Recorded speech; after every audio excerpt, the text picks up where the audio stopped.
Hi welcome to the 20 January 2026 current affairs. ఈరోజు current అఫైర్స్లో first point వచ్చేసి బాధ్యతాయుత దేశాల అంతర్జాతీయ సూచికలు. సో ఈ బాధ్యతాయుత దేశాల అంతర్జాతీయ సూచికలను ప్రిపేర్ చేసింది ఎవరంటే వరల్డ్ ఇంటలెక్చువల్ ఫౌండేషన్. ఈ వరల్డ్ ఇంటలెక్చువల్ ఫౌండేషన్ అనేది న్యూఢిల్లీలో ఉండేటువంటి ఒక సంస్థ. సో ఈ వరల్డ్ ఇంటలెక్చువల్ ఫౌండేషన్ బాధ్యతాయుత దేశాల సూచికలు తయారు చేసింది. అయితే దీన్ని ఆవిష్కరించింది ఎవరంటే Ramnath Kovind. So Ramnath Kovind ex president. ఇంతకు ముందుకు ప్రెసిడెంట్‌గా ఉన్నటువంటి వ్యక్తి. దాని తర్వాత మరి భారత్‌కొచ్చినటువంటి స్థానం ఎంత అంటే 16. సో 16 అనగానే ఇంకోటి గుర్తుపెట్టుకోండి, ఇండియా ఇండియాస్ స్టార్టప్ డే జనవరి 16.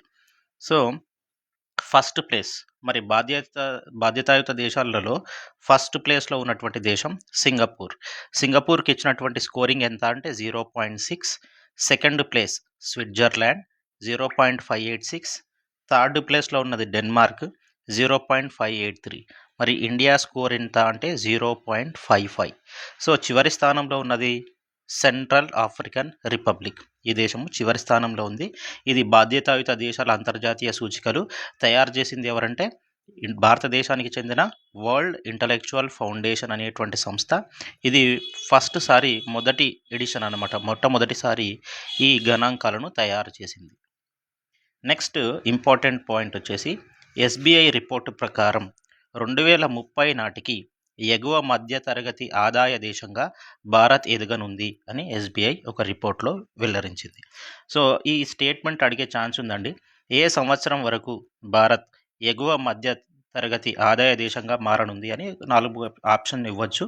లేదా 2030 నాటికి ఎగువ మధ్య తరగతి దేశంగా భారత్ ఎదుగుతుందని ఏ సంస్థ రిపోర్ట్ ఇచ్చింది? ఎస్బీఐ అని, ఐఎంఎఫ్ అని, వరల్డ్ బ్యాంక్ అని ఇలా అడిగే ఛాన్స్ కూడా ఉంటుంది, చూసుకోండి.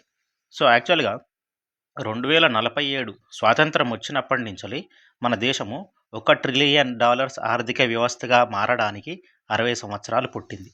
అంటే 1947 60 సంవత్సరాలు అంటే 2007 కల్లా ఇండియా $1 ట్రిలియన్ ఎకానమీగా మారింది. మరి 2007 నుంచి 2014 కల్లా అంటే 7 సంవత్సరాల గ్యాప్లో $2 ట్రిలియన్ ఆదాయ దేశంగా మారింది. దాని తర్వాత 2021 కల్లా $3 ట్రిలియన్, 2025 కల్లా $4 ట్రిలియన్స్, 2027 కల్లా $5 ట్రిలియన్ చేరే అవకాశం ఉందన్నారు. అలాగే 2035 కల్లా $10 ట్రిలియన్ చేరే అవకాశం కూడా ఉందని ఎస్బీఐ ప్రకటించింది. దాని తర్వాత మరి ఎగువ మధ్య ఆదాయ దేశం, మరి దిగువ మధ్య ఆదాయ దేశం. ఇప్పుడు భారత్ని ఏమనే ఛాన్స్ ఉంది? ఎగువ మధ్య ఆదాయ దేశం అంటున్నాం. అంటే ఒకవేళ 4000 తలసరి ఆదాయం అండి, ఇది తలసరి ఆదాయం కనుక తలసరి గ్రాస్ డొమెస్టిక్ ప్రొడక్ట్ $4,500 కంటే ఎక్కువగా తలసరి ఆదాయం ఉంటే ఎగువ మధ్య ఆదాయ దేశం అంటాం. $4,500 కంటే తక్కువగా ఉంటే దిగువ మధ్య ఆదాయ దేశంగా ఉంటాం. ఇప్పుడు భారత్ $4,500 2030 సంవత్సరం కల్లా దాటిపోయే అవకాశం ఉందని ఎస్బీఐ చెప్పింది. సో ఒకసారి చూడండి, ప్రపంచంలో అతిపెద్ద ఆర్థిక వ్యవస్థలు ఏమున్నాయంటే అమెరికా ఫస్ట్, చైనా, జర్మనీ, దాని తర్వాత ఇండియా, జపాన్. సో భారత్ రీసెంట్గా జపాన్ను దాటిపోయి 4వ అతిపెద్ద ఆర్థిక వ్యవస్థగా మారింది. 3వ అతిపెద్ద ఆర్థిక వ్యవస్థగా కూడా మారే అవకాశం ఉంది. నెక్స్ట్ పాయింట్ వచ్చేసి ఇది అసెండింగ్ ఆర్డర్, డిసెండింగ్ ఆర్డర్లో అడిగే అవకాశం ఉందని చూసుకోండి. America, China, Germany, India, Japan. Next భారత మొట్టమొదటి open see marine fish farming project అంటే బాహ్యంగానే, అంటే ఇప్పుడు సముద్రంలో డైరెక్ట్గా అక్కడికి వెళ్ళి చాలా కష్టపడి చేపలు పట్టకుండా ఇట్లా ఓపెన్ కాస్ట్ ఇట్లా ఒక జాలీలాగా వేసి ఇందులోనే ఫిష్ ఫార్మింగ్ చేసి అవసరం వచ్చినప్పుడల్లా ఇందులోంచి తీసుకోవడం. దీనివల్ల చాలా ప్రమాదాలను కూడా తగ్గించుకోవచ్చు. సుదూర ప్రాంతాలకు ప్రయాణించాల్సిన అవసరం లేదు. ప్రమాదాలు జరగకుండా, లేకుంటే వేరే దేశ జల సరిహద్దుల్లోకి వెళ్లకుండా ఇది మనకు ఉపయోగపడేటువంటి వ్యవస్థ. మరి ఈ మొట్టమొదటి open see marine fish farming ప్రాజెక్ట్ని ఎక్కడ ఎస్టాబ్లిష్ చేశారంటే అండమాన్ సముద్రంలో ఎక్కడ? శ్రీ విజయపురం అంటే పోర్ట్ బ్లెయిర్ పాత పేరు పోర్ట్ బ్లేర్కి దగ్గరలో. సో ఈ ప్రారంభకులు ఎవరు? జితేందర్ సింగ్ గారు. సో ఎప్పుడు ప్రారంభించారంటే జనవరి 18, 2026. సో మరి ఈ ఓపెన్ సీ మెరైన్ ఫిష్ ఫార్మింగ్ని ఎవరు నిర్వహిస్తారు అంటే national institute of ocean technology. ఇది చెన్నైలో ఉంటుంది, ఇంపార్టెంట్ అండి, టిక్ చూసుకోండి, national institute of ocean technology. So దాంతోపాటు కేంద్ర భూ విజ్ఞాన మంత్రిత్వ శాఖ, ఈ ఇద్దరి ఆధ్వర్యంలో ఈ ఫార్మింగ్ ప్రాజెక్ట్ అనేది సాగుతుంది. నెక్స్ట్ 86వ ప్రిసైడింగ్ ఆఫీసర్ల సమావేశం. ప్రిసైడింగ్ ఆఫీసర్లు అంటే ఎవరు అంటే లోక్సభ కావచ్చు, రాజ్యసభ కావచ్చు, వివిధ రాష్ట్రాలకు సంబంధించిన అసెంబ్లీ స్పీకర్లు కావచ్చు, వీళ్ళందరూ కలిసి పెట్టుకునేటువంటి మీటింగ్నే సో మనం ప్రిసైడింగ్ ఆఫీసర్ల సమావేశం అంటాం.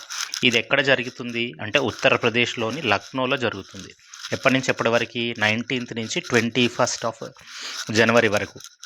దీని ప్రారంభకులు ఎవరు అంటే ఆనందీబెన్ పటేల్ గారు. ఇప్పుడు ప్రజెంట్ యూపీ గవర్నర్గా ఉన్నారు. సో ఆనందీబెన్ పటేల్ ప్రాముఖ్యత ఏంటంటే గుజరాత్కు సీఎం అయిన మొట్టమొదటి మహిళ అనమాట. గుజరాత్ రాష్ట్రానికి సీఎంగా పనిచేసినటువంటి మొట్టమొదటి మహిళ ఆనందీబెన్ పటేల్. నెక్స్ట్ సైనా నెహ్వాల్ బ్యాడ్మింటన్కి వీడ్కోలు. సైనా నెహ్వాల్ నిజానికి హర్యానాకు చెందినటువంటి ఆవిడ అయినప్పటికీ తెలంగాణలో హైదరాబాద్లో స్థిరపడ్డటువంటి క్రీడాకారిణి. ఈమె జనవరి 20న అంటే ఈరోజు రిటైర్మెంట్ ప్రకటించింది. ఈమె స్పెషాలిటీ ఏంటంటే భారతదేశానికి బ్యాడ్మింటన్లో ఒలింపిక్లో పథకం అందించినటువంటి మొట్టమొదటి ప్లేయర్ అనమాట. సో ఎప్పుడొచ్చింది మరి అంటే 2012 లండన్ ఒలింపిక్స్లో ఈమెకు బ్రాంజ్ వచ్చింది, గుర్తుపెట్టుకోండి. దాని తర్వాత బ్రాంజ్ అండి, గోల్డ్ కాదు, సిల్వర్ కాదు, బ్రాంజ్ వచ్చింది. 2010-18లో కామన్వెల్త్ గేమ్స్లో గోల్డ్ వచ్చింది. 2009లో అర్జున్ అవార్డు, 2010లో రాజీవ్ ఖేల్ రత్న అవార్డు. ఇప్పుడే దీన్ని ధ్యాన్ చంద్ ఖేల్ అవార్డు అంటున్నాం, ధ్యాన్ చంద్ ఖేల్ రత్న అంటున్నాం. నెక్స్ట్ ఇంకో పాయింట్ ఏంటంటే ఐసిఐసిఐ బ్యాంక్ ఎండి అండ్ సిఇఓగా, ICICI institute of credit investment corporation of India bank MD and సిఇఓగా ఎవరిని రీఅపాయింట్ చేయడం జరిగిందంటే సందీప్ బక్షి గారిని. సందీప్ బక్షి పదవీకాలం 2026లోనే అయిపోయినప్పటికీ ఇంకొక 2 సంవత్సరాలు ఎక్స్టెండ్ చేసి 2028 అక్టోబర్ 3వ తారీఖు వరకు ఈయన ఐసిఐసిఐ బ్యాంక్ ఎండి అండ్ సిఇఓగా కొనసాగుతున్నారు. ఐసిఐసిఐ బ్యాంక్ 1955లో ఏర్పాటు చేశారు. Next IMF, so international monetary fund, so Bharat యొక్క వృద్ధి రేటు గురించి చెప్పినటువంటి అంచనాలు. సో 2025-26 7.3గా ఉంటుందని చెప్పింది. అదే ఐఎంఎఫ్ ఏం చెప్పింది అంటే అక్టోబర్ 2025లో ఆల్రెడీ ఒక ముందస్తు అంచనాలు చెప్పిందండి. అది 6.6గా ఉండొచ్చు అని అక్టోబర్ 2025లోనే చెప్పింది. కానీ దాన్ని రివైజ్ చేసి ఇప్పుడు 2025-26 ఎకానమీ ఎంత ఉండొచ్చు భారత్ వృద్ధి రేటు అంటే 7.3% ఉండొచ్చు.